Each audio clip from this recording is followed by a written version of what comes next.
When you break down Christmas and really look at each part from a critical perspective, it turns out the whole thing's just a touch weird. Now, there are several different traditions associated with the holiday, and that without mentioning the mystical old philanthropist with flying pets, as well as the whole religious angle that somehow ties in and even perpetuates the pagan aspects. But as you sit back and sip your eggnog, has it ever occurred to you that Christmas is just one big strange jumble of weird traditions that don't seem to fit together? There is a reason for that.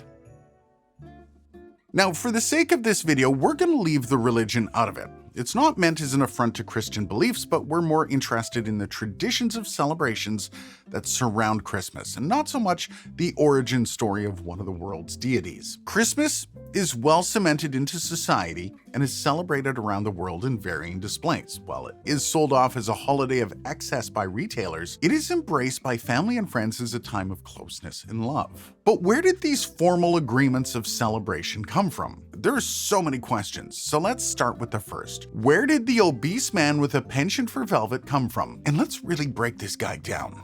Now, he lives in complete isolation with his wife, while operating a massive toy-making business through supposed slave labor of a complete separate race of people called elves. According to his legend, he keeps detailed reports on all the children in the world while also judging their actions according to good or bad, and then rewards or punishes them as he sees fit. Time for some season's beatings. Then on a single night, he covers over 122 million miles at an average speed of 5 million miles per hour to visit over 75 million homes, only to gain entrance to your house while everyone is asleep to distribute toys and grab a snack on his way out. This is the story that is sold to us from birth, not only by our parents, but also by advertising. It's completely ingrained into our way of life. But why? I mean, why the wild tale? Well, to find Santa's roots, you have to start in the 4th century. The original Saint Nick had very little in common with the current version. He was one of the original bishops of the Catholic Church and was known for performing miracles. And in his free time, he liked to give out gifts. Some even say that he liked to sneak the gifts into your possession. Now, he went on to become the patron saint of sailors, merchants, archers, repentant thieves, brewers, pawnbrokers, and students.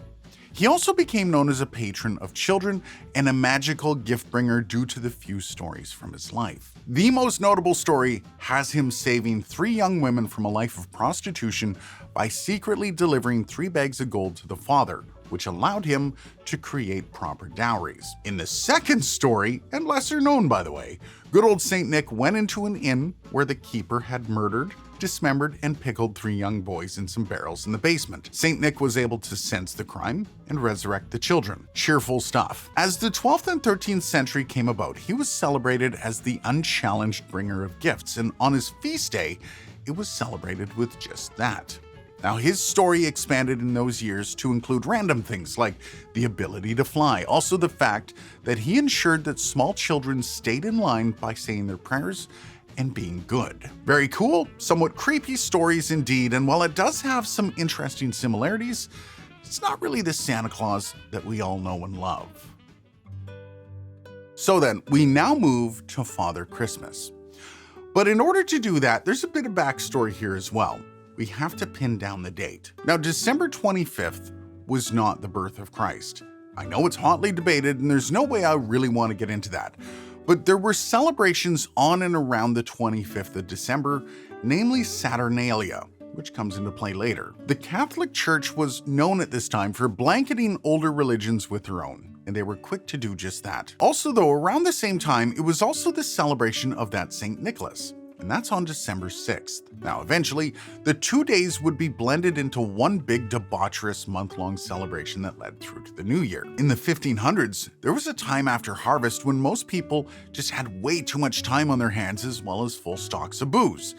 And apparently, the parties were epic, and for the most part, anti-authoritarian. It was also around this time that the wealthy would gift food and drink to lesser folks, which did lead to a lot of class resentment and grievances.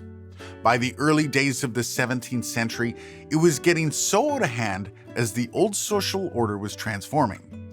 So in order to combat this, King James I commissioned a playwright named Ben Jonson to create a play. Not that Ben Jonson, not that one either. I think that's the one. And it was in that performance that the world was introduced to the first prototype of Santa Claus, named Father Christmas. Now, in this first iteration, he was attired in round hose, long stockings, little ruffles, white little shoes with scarves and garters tied across. He also had a hat with a brooch and a long thin beard. And let's just say it was wildly popular.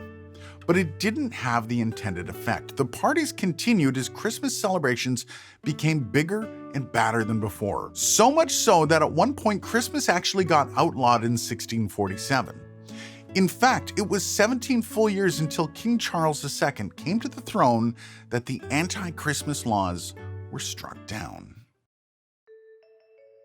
Now let's get a little weird. So, as for the actual Santa Claus, we are getting closer. By the 19th century, the Dutch were celebrating St. Nicholas Day their own way. They developed Sinterklaas, who was a closer resemblance to the fat man nowadays. With a little rough around the edges, though. Now, he would carry around a large bag of candy for all the nice kids, as well as a chimney-sweeping broom that he would spank the naughty children with. Some stories would even go as far as to say he would have bad children taken away by his helpers. And those helpers are called Zwarte Piet, or Black Pete, which are basically people dressed up in blackface. Damn, the Dutch went hard with that one. Fascinatingly enough, the idea of Zwarte Piet taking children away, though, seems to stem from stories of the Moors raiding the European coast as far up as Ireland, where they would abduct people into slavery. Merry freaking Christmas. By the way, in case you're wondering if these are stories of old and perhaps ones that have changed with the times, nope. In fact, in recent polls, most, and by most I mean over 70% of Dutch people, don't see an issue with the blackface and actually don't understand how it's racist. Again, the Netherlands, ladies and gentlemen, going hard. As you can imagine, the name Santa Claus was a westernization of the name Sinterklaas. And so, all we need at this point is to modernize his look. In 1823, A Visit from St. Nicholas was written, which does a pretty good job of setting up his now famous look. It also introduces the sleigh and all of the reindeer. It is quite a bit different from the newer 'Twas the Night Before Christmas, but if you've never read it, it might be worth a few minutes of your time. By 1863, the modern version of the big guy was well underway, thanks in part to a January 3rd edition of Harper's Weekly. That issue saw Thomas Nast portray Santa as the traditional man in a red suit that gives out gifts. Also, Nast is rumored to be the one behind Santa being based in the North Pole. That said, Nast was developing this character as a piece of Civil War propaganda. The original would hand out presents to Union soldiers and depict him as a short, stocky man with a flowing beard. He had a coat with stars and pants with stripes. In fact, the first updated portrayal of Santa that Nast did was actually an anti-government stance with this cartoon. It showed Santa in a very familiar light, but if you look closely, you'll notice some nuances to the picture that called out the treachery of the government for not paying soldiers more. By the way, if you already didn't know, especially if you aren't American, Nast was also responsible for the Republican elephant and the Democratic donkey. That's kind of cool. But as this mystical gift-giving man grew in story, so did the idea that he could be a huge cash cow. Why not start selling stuff with his name and image?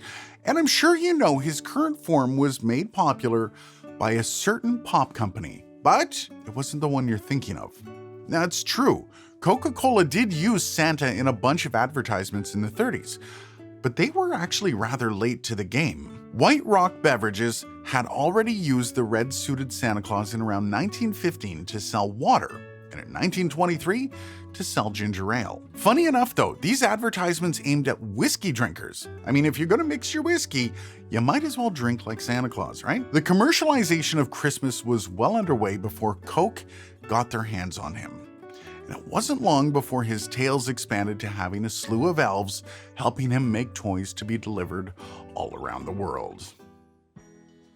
I've made mention of the elves a few times, might as well cover them off and where they came from. Now, most point to some old Germanic, Scandinavian, and British folklore. In Germanic paganism, elves are believed to be creatures of the light who lived in the heavens. Scandinavian folklore saw them as house gnomes that protected your home from evil spirits and pulled pranks on bad people.